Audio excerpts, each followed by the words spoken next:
This channel does not promote or encourage any illegal activities. All contents provided by this channel is meant for educational purpose only. अस्सलाम वालेकुम दोस्तों, आज की इस video में हम सॉल्व करने वाले हैं third lab of SQL injection on PortSwigger. तो सबसे पहले हम ब्राउज़र में लैब को ओपन करते हैं। तो लैब ओपन करने के बाद यहाँ पे हमें बताया गया है SQL injection attack curing the database type and version on Oracle. तो बेसिकली ओरेकल के डेटाबेस में जो है ना उसका टाइप और वर्जन फाइंड करना है हमें एसक्यूएल इंजेक्शन के through. This lab contains SQL injection vulnerability in the product category filter. You can use a union attack to retrieve the results from injected Curie. तो एसक्यूएल इंजेक्शन का use करके union attack Curie का use करना है हमने SQL injection में, और उसके थ्रू हमने डेटाबेस का टाइप और वर्जन फाइंड करना है। तो ओरेकल डेटाबेस का ज़्यादा इतना मुझे भी नहीं पता, तो यहाँ पे हिंट दी गई है। तो ये देखिए, on Oracle database every select statement must specify a table from if your union select attack does not Curie a table from a table. तो अगर आपका जो है ना यूनियन सेलेक्ट जो है ना कुछ भी काम सही से काम नहीं करता, तो आपने जो है ना फ्रॉम कीवर्ड लाजमी उसमें लगाना है, तो फिर सही से काम करेगा। और फ्रॉम यूज़ करेंगे तो जाहिर सी बात है आपने कोई ना कोई टेबल भी डिफाइन करनी होगी। तो अगर आपको टेबल का नहीं पता, तो यहाँ पे बताया गया है कि एक डिफ़ॉल्ट जो है ना बिल्ट इन टेबल होती है ड्यूअल नाम से ओरेकल के डेटाबेस में। तो उसका यूज़ करके आप जो है ये यूनियन सेलेक्ट की क्यूरी इंसर्ट कर सकते हो।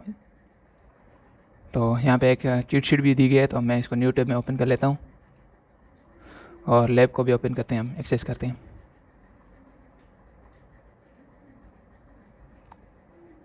तो ये देखें, make the database retrieve strings Oracle database वगैरह वगैरह। तो बेसिकली हमने जो है ना डेटाबेस में एसक्यूएल इंजेक्शन के थ्रू ये जो डेटा है ना ये रिट्रीव करनी है।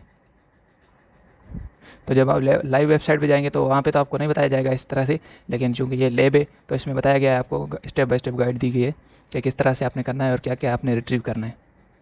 तो हम चीट शीट को भी ओपन कर लेते हैं। तो ये देखें, यहाँ पे हमें वर्जन डेटाबेस वर्जन का बताया गया है कि उसको वो फाइंड करने के लिए हम कौन कौन सी क्यूरीज यूज़ कर सकते हैं। तो ये एसक्यूएल वगैरह को तो छोड़ के हम ओरेकल का यूज़ कर रहे हैं डेटाबेस उसमें।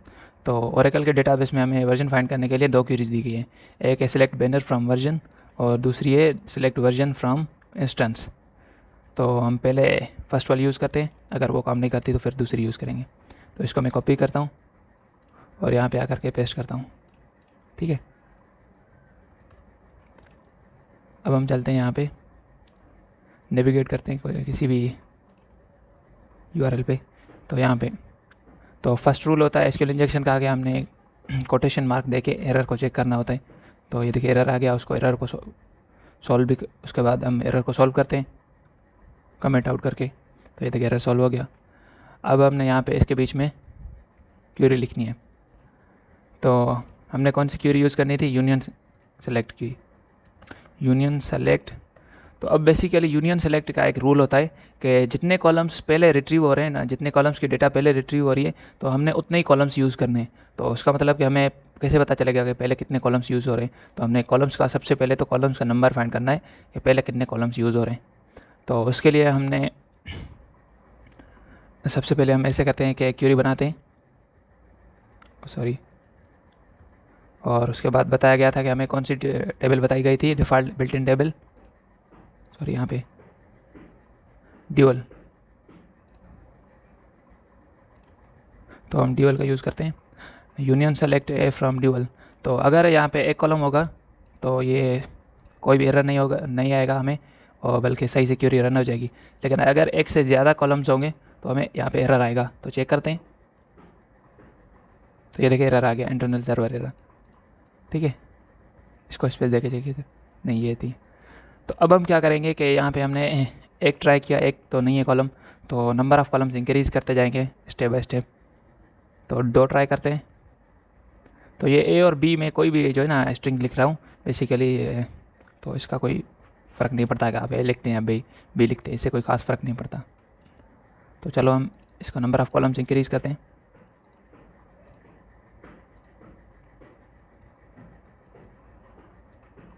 चलो अब अगर दो कॉलम्स होंगे तो एरर सॉल्व हो जाएगा, अगर दो भी नहीं है तो एरर कंटिन्यू, फिर से में एरर आएगा। तो ये देखिए एरर सॉल्व हो गया, मतलब कि कितने कॉलम्स हैं, दो कॉलम्स, ठीक है।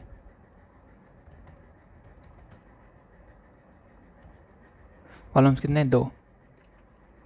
तो अब हमने जो है ना क्यूरी उसी हिसाब से बनानी है हमारी अपनी के 2 कॉलम्स के हिसाब से। तो लिख लेते हैं यूनियन सेलेक्ट क्या कौन सी बैनर नाम का हमें डेटा रिट्रीव करनी है, सॉरी यार, बैनर फ्रॉम कौन सी टेबल से, वर्जन नाम की टेबल से, $वर्जन।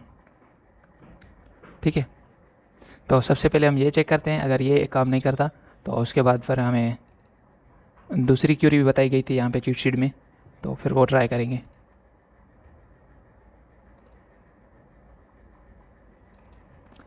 इसको मैं हटा के ये पेस्ट करता हूँ और एंटर करता हूँ।